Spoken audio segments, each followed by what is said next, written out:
Саламатсыздар ма балалар? Ашу сабағымызды бастаймыз. Бүгінгі сабағымыздың тақырыбы металлдар және құймалардан алу. Сабақтың тақырыбына негізделген оқу мақсаты металлдарды алудың негізгі әдістерін белгілеу, пирометаллургия, электрометаллургия, гидрометаллургия және олардың артықшылықтары мен кемшіліктерін бағалау.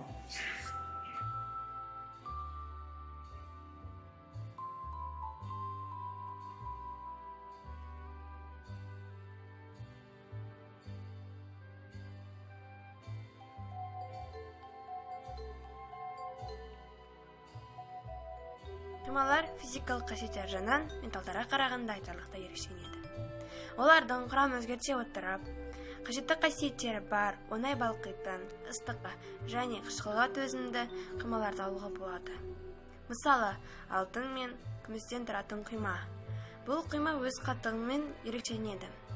Ал бұл металлдар өздері жеке күйінде жұмсақ болып келеді. Құймаларды дайындау кезінде балқыған металлдар бір-бірінде еріп, араласып, суытқан кезде қаттығымен негізделген.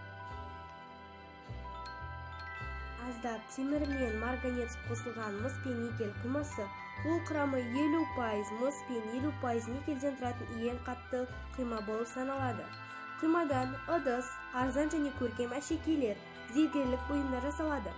Қазіргі уақытта күміс түсті монеталарды, яғни құрамы 75% мыстан және де 25% никельден тұратын мелхиордан жасалады.